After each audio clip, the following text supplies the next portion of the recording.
merupakan subsidi bagi jamaah haji kita, tidak perlu ada BPKH, dibubarkan saja. Karena uang seperti itu tanpa BPKH juga berjalan dengan sendirinya. Maka kalimat-kalimat yang menyebutkan istitoah baru bisa berangkat, bagi kami itu menyakitkan karena membebani dan menjolimi masyarakat kita. Padahal kehadiran BPKH ini adalah dimaksudkan ketika jamaah sudah mendaftar, dia istitoah, tapi bergeser waktunya karena daftar tunggunya panjang, itulah gunanya BPKH. Dikelola uang ini sehingga hasil manfaatnya bisa mendekati pada saat pelunasan dari jamaah.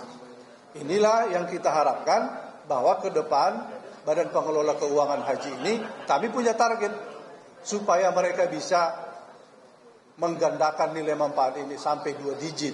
Kalau 2 digit, kalau sekarang ini baru paling besar mereka hanya 7, sekian persen, hasilnya 9 triliun. Kalau bisa 2 digit 10% itu bisa mendapatkan 12 sampai 13 triliun. Nah, itu kan yang kita pakai hanya 7 triliun saja. Itu sudah ada hasilnya. Maka karena itu antara menurunkan komponen harga-harga yang ada di Saudi dengan menggenjot BPKH dengan nilai yang sampai 2 digit, kami kira sebetulnya kita aman-aman saja. Tidak usah takut sistem ponzi akan terjadi karena uang dari BPKH akan melimpah. BPKH sehat. BPKH sehat. Dan kami akan mendorong ke depan supaya BPKH perhajian kita mengikuti paradigma Saudi yang sudah berubah dari ibadah haji saja, ikut di dalamnya urusan bisnis. Maka kita ikut di bisnis itu. Kalau BPKH ikut di bisnis itu, maka uang yang kita bawa ke Saudi akan dibawa kembali ke Indonesia.